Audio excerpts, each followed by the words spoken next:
Hello मेरे प्यारे बच्चों, क्या हाल है। आई होप आप सब बढ़िया होंगे। माय डियर स्टूडेंट्स, एक बार फिर से स्वागत है आपके अपने यूट्यूब चैनल, आपके अपने परिवार मनोज कोचिंग सेंटर में।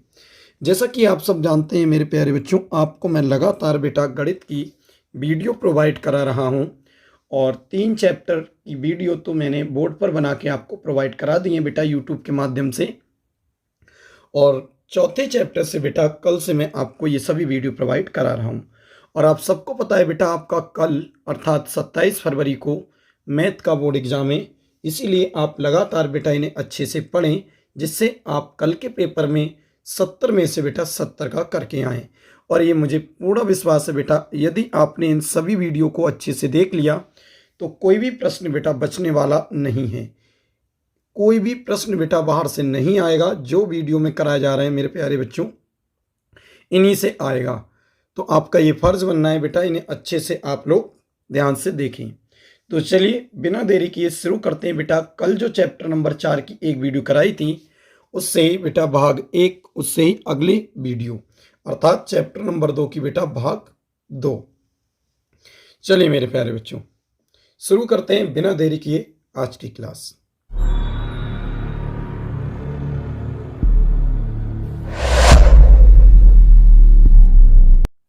देखिए 11वां प्रश्न बेटा, पहली वीडियो में हमने पढ़े थे 1 से लेके 10 तक। अब देखते हैं बेटा हम 11वें नंबर का प्रश्न। देखें बेटा, प्रश्न है, कह रहे हैं यदि द्विघात समीकरण x square plus 2x minus के p बराबर 0 का एक मूल माइनस के 2 हो तो p का मान ज्ञात कीजिए। मेरे प्यारे बच्चों, सबसे पहले आपको तो ये चीज़ ध्यान रखना है कि जो मैं सवाल करा रहा हूँ इसमें संख्याएं बदल के भी आ सकती हैं। जैसे बेटा यहाँ 2 हैं तो यहाँ 6 भी आ सकते हैं, यहाँ पर भी कुछ लगा आ सकता है, और p की जगह बेटा k भी हो सकता है, कुछ भी हो सकता है।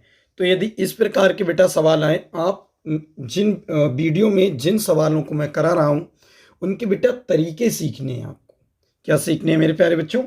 तरीका सीखना है, ना कि सवालों को रटना है। क्योंकि सवाल में संख्याएं चेंज भी की जा सकती हैं, और ऐसा ना हो सवाल में संख्याएं चेंज होने से आपको वो करना मिले। इसीलिए बेटा सवाल के तरीके पर आप फोकस करेंगे, ना कि सवाल पर। ठीक है, तो चलिए, संख्याएं चेंज होकर भी बेटा इसमें आ सकती हैं। तो चलिए सवाल को हल करते हैं बेटा। सबसे पहले जो समीकरण दे रखी है उसे लिखेंगे। देखें मेरे प्यारे बच्चों, ध्यान से समझेंगे और ऐसा कोई भी प्रश्न नहीं होगा जो आपसे हल ना हो।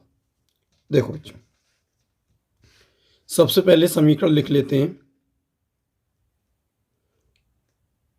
समीकरण क्या दे रखा है बेटा? X square plus 2x minus के p बराबर 0। ये है मेरे प्यारे बच्चों द्विघात समीकरण। कौन सी घात समीकरण है बेटा? ये दो घात समीकरण। अब इसमें एक मूल दे रखा है। ये बहुत तरीके का सवाल है बेटा, जब एक द्विघात समीकरण दे रखी हो और एक मूल दे रखा हो। देखो एक मूल कितना है? 2। तो हम लिखेंगे, दिया है कि एक मूल बराबर एक मूल बराबर क्या दे रखा है बेटा? माइनस के 2। तो ध्यान रखें, जो एक मान दे रखा है बेटा, एक मूल दे रखा है, इस एक मूल को ही आपको इस समीकरण, अच्छा जो मूल होते हैं वो किसका मान होता है बेटा? वो x का मान होता है। मूल किसका मान होता है? x का।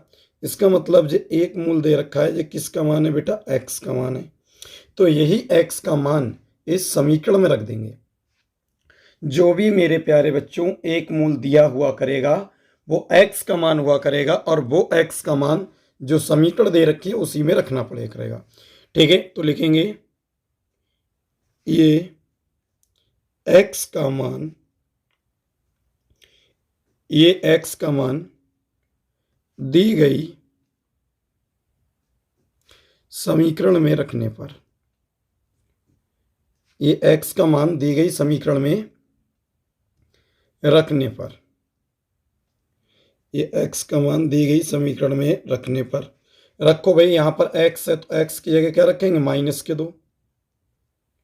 कोई भी मूल दिया हो समीकरण में रख दो, तो -2 का स्क्वायर प्लस फिर 2 है इंटू, फिर x है तो x की जगह फिर बेटा -2 रख दिया, माइनस का p इक्वल टू 0। जहां पर भी x था वहां पर हमने कितना रख दिया बेटा, -2। चलिए, ये घात जब माइनस पे आएगी तो ये प्लस हो जाएगा, और घात 2 जब 2 पर आएगी तो ये हो जाएगा 4, और ये प्लस और ये माइनस, तो ये हो गया माइनस। तो 2 दूनी 4, माइनस का p इक्वल टू 0। बताओ बेटा, तो ये 4 माइनस के 4, 4 में से 4 के इधर क्या बचेगा बेटा, 0, माइनस के p इक्वल टू 0। तो ये बचेगा बेटा माइनस के p इक्वल टू 0, क्योंकि ये 0 हट जाएगा। तो p बराबर ये माइनस भी बेटा जब इस बार 0 में चला जाएगा तो ये 0 ही रहेगा। अर्थात मेरे प्यारे बच्चों, p का मान जो आएगा वो आएगा इस सवाल में 0, और यही हमारा आंसर बनने वाला है। बताओ मेरे प्यारे बच्चों, ये सवाल आपको कैसा लगा, आया समझ में?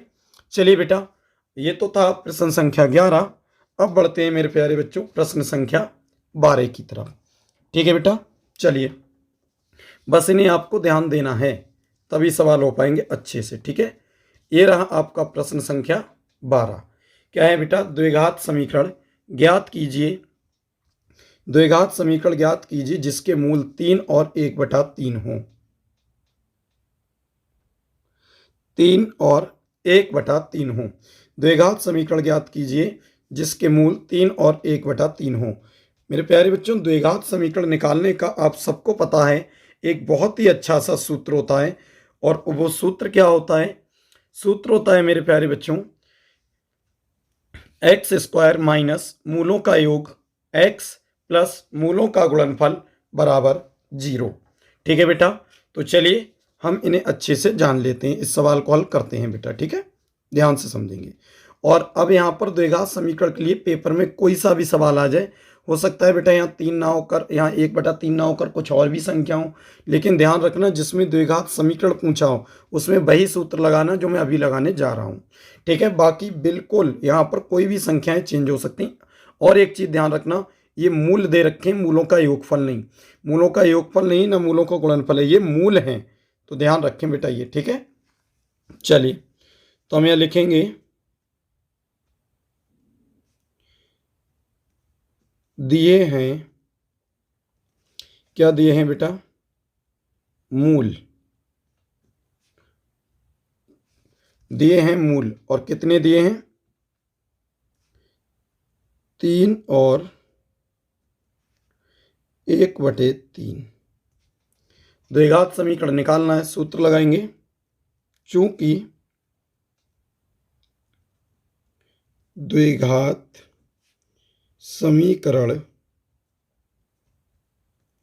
ये फॉर्मूला है, अच्छे से याद कर लें। चूंकि द्विघात समीकरण बराबर होता क्या है, ध्यान से देखें, x² माइनस मूलों का योग, मूलों का योग, फिर है बेटा x प्लस, फिर दूसरे ब्रैकेट में मूलों का गुणनफल। क्या है बेटा, मूलों का गुणनफल, इसे लिखेंगे मूलों का गुणनफल। ये ध्यान रखें मेरे प्यारे बच्चों, ये आपको बहुत अच्छे से याद होना चाहिए। और बराबर क्या करेंगे, हम बराबर लगा सकते हैं बेटा 0। क्या लगा सकते हैं मेरे प्यारे बच्चों, 0। समीकरण पूछा है ना, समीकरण पूछा है, इसीलिए हम बराबर 0 लिख सकते हैं। ठीक है बेटा, और अगर बहुपद पूछा होता तो नहीं लिखते, तो बराबर में क्या लगा देंगे मेरे प्यारे बच्चों, 0। और यहाँ पर आप इस प्रकार से कर सकते हैं। ठीक है, चलिए इसमें मान लगाते हैं ध्यान से। तो x² तो मेरे प्यारे बच्चों ऐसा ही रहेगा, माइनस मूलों का योग। योग का मतलब क्या होता है, जोड़।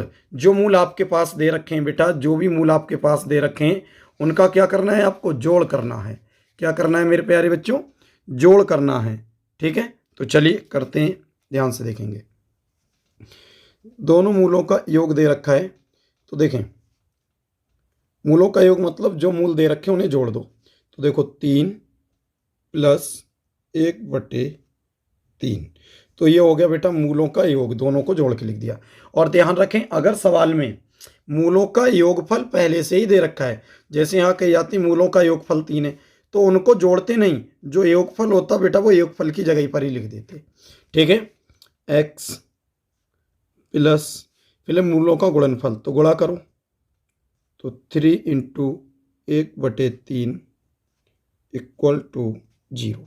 बताओ, अभी बेटा x² ऐसे ही रखें, इसे जोड़ लो।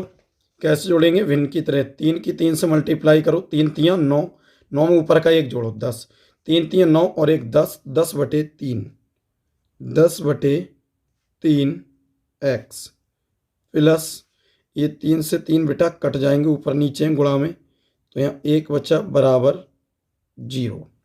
बराबर क्या हो गया? 0।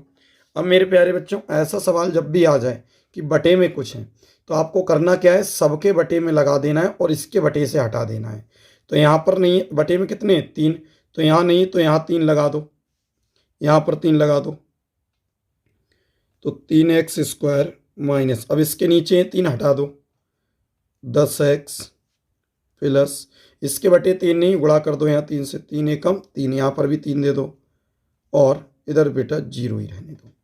तो ये बन गया मेरे प्यारे बच्चों आपका जवाब, यानी ये बन गया आपका द्विघात समीकरण और यही हो जाएगा आपका राइट जवाब। ठीक है बेटा, आई होप आपको ये समझ में आया होगा, जब मूलों का योगफल और गुणनफल दिए जाएं तो द्विघात समीकरण क्या होने वाला है। ठीक है बच्चों, चलिए अगले देखते हैं बेटा 13वां सवाल, जो कि बहुत अच्छा सवाल है और काफ़ी मोस्ट इंपॉर्टेंट है। कह रहे हैं ऐसी दो संख्याएं ज्ञात कीजिए जिनका योग 27 हो और गुणनफल 182 हो। ऐसी दो संख्याएं ज्ञात कीजिए जिनका योग 27 हो और गुणनफल कितना हो? 182 हो। तो सबसे पहले ऐसे हम क्या करेंगे, इन्हें मानना पड़ेगा बेटा पहली संख्या और दूसरी संख्या। ठीक है, तो लिखेंगे माना पहली संख्या, माना पहली संख्या x, पहली संख्या x है। और बेटा याद रखना, जब भी योगफल हो तो दूसरी संख्या इसमें से x घटा दो। ठीक है, पहली संख्या अगर x है तब दूसरी संख्या क्या हो जाएगी मेरे प्यारे बच्चों? दूसरी संख्या बराबर हो जाएगा 27 माइनस के x। पहली संख्या आप x माना करें और दूसरी संख्या जो योग दे रखा हुआ करे, उस योग में से पहली वाली को घटा दो। पहली संख्या तुमने x मानी बेटा, तो दूसरी संख्या क्या हो जाएगी? योग दे रखा है 27, 27 में से x घटा दो, वही आपकी दूसरी संख्या हो जाएगी। ठीक है मेरे प्यारे बच्चों, चलिए अगले देख लेते हैं। ध्यान से समझते रहें बेटा, ठीक है, समझ में सब आएगा, ऐसी बात नहीं है कौन सा नहीं आए। अब कह रहे हैं और गुणनफल 182, दोनों संख्याओं का गुणनफल 182 है। तो हम यहाँ लिखेंगे दोनों संख्याओं का गुणनफल, दोनों संख्याओं का गुणनफल कितना दे रखा है बेटा? 182। दोनों संख्याओं का गुणनफल दे रखा है 182। अब हमें करना क्या है, जरा ध्यान से देखेंगे। अब हमें बेटा जो करना है वो प्रश्न के अनुसार, प्रश्न क्या कह रहा है तो जरा देख लेते हैं प्रश्न क्या कह रहा है। हम यहाँ लिखेंगे बेटा, हाँ, तो कह रहे हैं ऐसी दो संख्याएं ज्ञात कीजिए जिनका योग 27 है और गुणनफल कितना है? 182 है। तो हम दोनों क्या करते हैं बेटा? प्रश्न के अनुसार कर लेते हैं। प्रश्न अनुसार, प्रश्न में क्या कह रहे हैं? दोनों संख्याओं का गुणनफल 182। तो पहली संख्या हमने क्या मानी थी? x गुणा, और दूसरी संख्या क्या है? 27 माइनस के x। और दोनों की बेटा इधर हमने गुणा की है, क्या की है? गुणा। पहली संख्या x, दूसरी संख्या 27 माइनस के x, दोनों की गुणा करिए और गुणा करके कितना आना चाहिए? 182। कितना आना चाहिए मेरे प्यारे बच्चों? 182, क्योंकि यही तो कह रहे हैं दोनों संख्याओं का गुणनफल 182 है, तो गुणा करके कितना आना चाहिए? 182। तो चलिए इसे अगले जरा ध्यान से देख लेते हैं। अब इसे हल करो बेटा। कैसे करेंगे? x की मल्टीप्लाई 27 में होगी, तो x की अब 27 में होगी तो 27x, x की जब x में होगी एक्स स्क्वायर 182। ठीक है, अब हम क्या काम करें बेटा? साइन चेंज कर लें इसके। ये माइनस का एक्स स्क्वायर है, इसे पहले कर लो, ये प्लस का कर देते हैं। माइनस का एक्स स्क्वायर है, इसे प्लस का कर दिया, ये प्लस का है, इसे माइनस का कर देंगे, और इस बार ये प्लस के ये भी माइनस का हो जाएगा। दोनों तरफ के निशान बदल सकते हैं बेटा। ठीक है, ये प्लस का था, इसे माइनस कर दिया, ये माइनस था, इसे प्लस कर दिया, प्लस था, इसे माइनस कर दिया। अब इस माइनस वाले को इस पार लाओ, तो ये हो जाएगा एक्स स्क्वायर माइनस के 27x, और ये माइनस के 182 इस पार आके हो गए बेटा प्लस के 182 बराबर 0। ठीक है, अब हमें करना क्या है? गुणनखंड करना है, फैक्टर करना है। इस 182 को तोड़ के कितने बनाना है बेटा? 27। 182 को तोड़ के कितने बनाना है? 27। तो मेरे प्यारे बच्चों, यहाँ पर प्लस का निशान है तो जोड़ के बनेंगे, तो 182 को हम तोड़ेंगे 13 और 14। अगर 13 और 14 को जोड़ेंगे तो 27 हो जाएंगे, और 13 और 14 की गुणा करेंगे तो 182 हो जाएंगे। ये चीज़ ध्यान रखना। तो एक्स स्क्वायर माइनस के, तो इसे हम क्या लिख सकते हैं? इसे हम लिख सकते हैं 13 प्लस 14। 182 को जब हम तोड़ेंगे तो 13 और 14 मिलेंगे, जिसे अगर हम जोड़ें तो 27 हो जाए, गुणा करें तो 182 हो जाए। ठीक है बेटा, एक्स को ऐसे ही रहने दिया, प्लस 182 बराबर 0। अब ये एक्स दोनों के साथ में दे दो बेटा, तो देखें एक्स स्क्वायर, एक बार एक्स 13 के साथ आ जाएगा, और माइनस प्लस माइनस एक बार 14 के साथ आ जाएगा, प्लस 182 बराबर 0। अब हम बेटा कॉमन निकालेंगे। ठीक है, तो इन दोनों में तो x कॉमन है, तो यहाँ से x आ गया, तो बच्चा माइनस के 13, और यहाँ से बेटा कितने आए कॉमन? 14। कितने आएंगे? 14। तो x यहाँ से माइनस आ गया, माइनस बचा, और जब 14 से बेटा 182 को भाग देंगे, कॉमन को निकालते हैं तो भाग देते हैं, जब ये 14 से 182 को भाग देंगे तो ये आएगा 13 बराबर 0।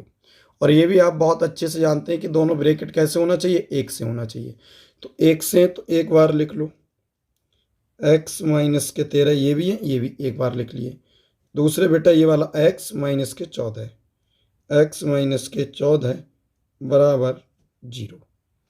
ठीक है बेटा, अब ये x माइनस 13 और x माइनस 14 बराबर 0, दो पार्टी आ गई। अब इसमें से हमें x का मान निकालना है, तो चलिए x का निकालते हैं। तो इन दोनों के बराबर में 0 रखेंगे। ध्यान से देखेंगे बेटा, यहाँ आप इसके नीचे ही करना, बराबर में कर देता हूँ। तो x माइनस के 13 बराबर 0 तथा, और ये है मेरे प्यारे बच्चों x माइनस के 14, इसके बराबर भी 0। x माइनस के 14 बराबर 0 निकालो बेटा। तो x बराबर यहाँ हो जाएगा माइनस के 13, उस पार जाके प्लस के 14 हो जाएंगे, और यहाँ बेटा माइनस के 14, एक मिनट रुको बेटा, माइनस के 13 हैं तो इस पार जाके किस में हो जाएंगे? प्लस के 13 हो जाएंगे। किस में बेटा? प्लस के। तो यहाँ 3 होंगे। ठीक है, यहाँ कितने होंगे? 3 होंगे, इसमें हटा देता हूँ, 3 होंगे, मतलब ये 13 हो जाएंगे। और इधर x बराबर ये माइनस के 14 है, तो उधर जाके क्या हो जाएंगे बेटा? प्लस के 14 हो जाएंगे। समझे बेटा? तो बेटा ये क्या हो गया? माइनस के 13 उस पार जाके प्लस के 13 हो गए, और माइनस के 14 उस पार जाके प्लस के 14 हो गए। अब हमसे क्या पूछा था? दो संख्याएं पूछी थी, तो ये तो 13 14 हो गए। संख्याएं क्या हैं? तो पहली संख्या हमने क्या मानी थी? x, और दूसरी क्या मानी थी? 27 माइनस के x। तब संख्याएं हम लिखेंगे, तब संख्याएं। अतः संख्याएं क्या होंगी? ध्यान से समझते रहें बेटा। संख्याएं क्या होंगी? पहली संख्या x मानी थी, पहली संख्या क्या मानी थी बेटा? x। तो अगर हम x की जगह पे 13 रखते हैं तो ये पहली संख्या तो हो गई बेटा 13, ठीक है। और दूसरी संख्या क्या हो गई? तो दूसरी संख्या हो जाएगी मेरे प्यारे बच्चों, ध्यान दें, दूसरी संख्या क्या मानी थी? 27 माइनस एक्स। तो हम लिखेंगे 27 माइनस एक्स। तो ये क्या हो जाएगा? 27 और माइनस एक्स की जगह कितना रखा है? 13। तो ये कितनी निकल के आएगी बेटा? 27 में से 13 गए तो कितनी निकल के आएगी? 14। कितनी निकल के आएगी बेटा? 14। तो आप क्या समझे कि अगर हमने x का मान 13 रखा, x का मान 13 रखा, तो पहली संख्या 13 आई और दूसरी संख्या क्या आई निकल के बेटा? 14 आई। और जब हम पहली संख्या अगर 14 रख दें, क्योंकि x के तो दोनों मान हैं, अभी तो हमने x की जगह पर कितना रखा है? 13 रखा है। तो पहली संख्या क्या आई? 13। दूसरी संख्या क्या आई? 27 माइनस के x।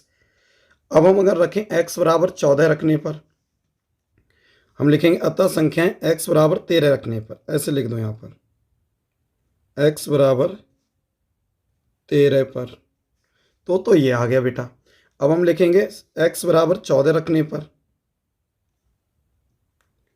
x बराबर 14 पर संख्याएं, x बराबर 14 पर संख्याएं। तो देखो पहली संख्या क्या मानी थी? x। तो पहली संख्या क्या हो जाएगी बेटा? 14, क्योंकि पहली संख्या क्या मानी थी? x। अब हम x का मान कितना रखा है? 14। इसका मतलब पहली संख्या आ जाएगी 14। और दूसरी संख्या फिर, तो दूसरी संख्या आपको मेरे प्यारे बच्चों मिलने वाली है, दोनों प्लस क्या है इसलिए दोनों मान रखे जाएंगे। दूसरी संख्या क्या मानी थी? 27 माइनस एक्स। तो 27 माइनस के x, तो ये क्या हो जाएगा बच्चों? ध्यान दें जरा, 27 तो ऐसे ही रहेगा, माइनस x की जगह क्या रखेंगे? 14। तो ये अगली लाइन में क्या आएगा बेटा? 13। तो अगर हम x बराबर 13 रख रहे हैं तो पहली संख्या 13 मिलेगी, दूसरी संख्या 14 मिलेगी। और x बराबर 14 रख रहे हैं तो पहली संख्या बेटा 14 मिलेगी और दूसरी संख्या 13 मिलेगी। यही हमारा राइट जवाब सब ये हो जाएंगे, ठीक है बेटा। तो ये थे मेरे प्यारे बच्चों इस वीडियो के 3 प्रश्न जो कि मोस्ट इम्पोर्टेंट हैं और 3 टाइप्स के थे। तो इन्हें आप अच्छे से देख लें जिससे ये कोई भी प्रश्न बेटा ना बच पाए, ठीक है मेरे प्यारे बच्चों।